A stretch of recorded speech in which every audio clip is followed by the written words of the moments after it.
I've spent a lot of time on this channel talking about things I'm not a huge fan of in New Horizons. So much time, in fact, that I've had my fair share of people who just straight up think that I'm wrong and that I have an outright wrong opinion on the topic. Most of these ideas end up coming from my Twitch stream, where we talk about ideas on the game and ways that it can be expanded upon over at twitch.tv/DannTheMan if you want to go ahead and drop by. So today I'm going to take a little bit more of a constructive approach. The first summer update just came out, and I figured that I would talk about some updates that I want to see come in the near future. Even though we're all pretty mixed on the current state of New Horizons, what does the future of it have to hold? Today's video is brought to you by Manscaped. Stay tuned till the end of the video so I can tell you about how great it is. Animal Crossing has had us beeping and bopping to the same remixes on our way to work for the past 19 years, so I can't really blame anybody for wanting to try something new. But in my opinion, the new music feels really bland and unremarkable at times. Sometimes I'll be walking down the street with classics such as 4 PM and even 8 PM stuck in my head. There's even mods for the game that lets you completely turn off the 24-hour music, which to me says a lot about its quality. I'd like to see new music come to the game, or at least new remixes of the original to be added back in with a choice for us to switch between them. And while I'm dreaming here, it'd be awesome if they added a new app to the Nook phone that lets you play like your records and stuff off of your phone. I would really like the ability to listen to classics like KK Bubblegum while I'm out fishing for seaweed. But I don't know, that's just me. The Dream Suite was one of the absolute best additions to come from Animal Crossing New Leaf. It allowed you to upload your own town to the internet so that anybody could come and visit and look through your town when you're not online. As a YouTuber, this was great for checking out some of the more unique towns like Ica Village, a town that serves to tell a dark and somber story. Adding this feature back into New Horizons would give players the ability to show off crazy new things that we can build with the new terraforming and outdoor furniture sets. I mean, seriously, imagine how cool it would be to see more story-based islands like we did back in New Leaf. It's an addition to the game that I think a lot of people would like to see come back, even if it is for like really easy YouTube content. I think people secretly miss meme. I've always hated fishing in Animal Crossing. Not because it's difficult or anything like that, but it's just such a gamble on what you're actually gonna reel in. New Horizons came with a lot of quality of life changes, but fishing seems to have been completely overlooked in that regard. I'd love to see a feature added that lets us easily throw back fish that we've already got in our museums or in our inventory or something like that. Maybe something like holding down B when we're going through the prompt automatically throws it back. Something like this would be great for the new diving feature as well, since you can't even access your inventory until you get out of the water.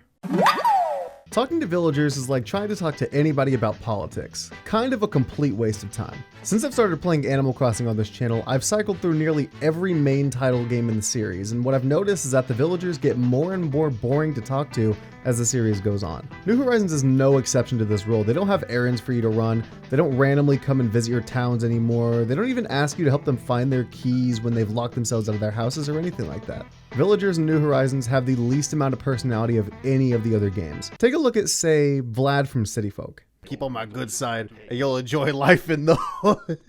And what about in New Horizons?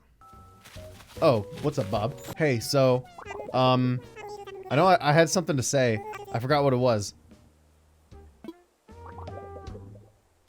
What the fuck? The villagers have so much more life in the other games, and I think that's something that should absolutely not be an issue in a game about living amongst these villagers and, you know, battering them with a bug net.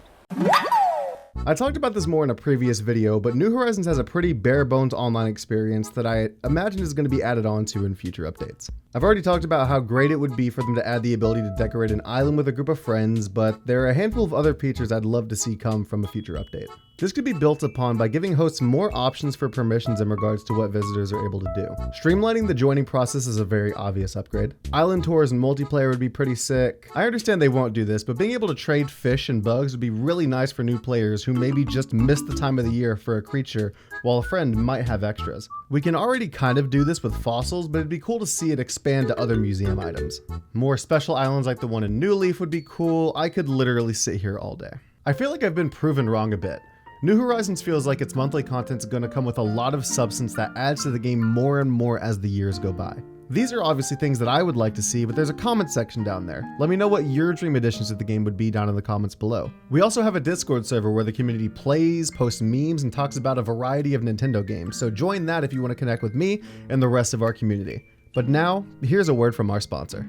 Gentlemen, when was the last time that you shaved your junk? For a while, for me the answer was probably never, but not anymore. Here comes Manscaped, the absolute best in men's below the belt grooming. I remember the first time that I tried to shave my junk, I used a cheap like 2-blade dollar store razor, no shaving cream, no nothing. It was an absolute disaster and I just rocked my shit completely. This is what I wish I had as a teenager, lads, the Lawnmower 3.0. Manscaped sent me over their perfect package and they come with ball toner and ball deodorant. Like what? I'm not gonna lie to you guys, I actually really like these. And the main event, ladies and gentlemen, the Lawnmower 3.0. This thing is waterproof, it's amazing to travel with, and it even comes with a little LED light so you can see what you're doing. Gentlemen, manscaping is a very important part of your teenage and adult lives, and you will absolutely rock your own shit if you don't do this right. And doing it right means having the right tools for the job. Get 20% off and free shipping when you use code DannTheMan at manscaped.com. Lads, that's 20% off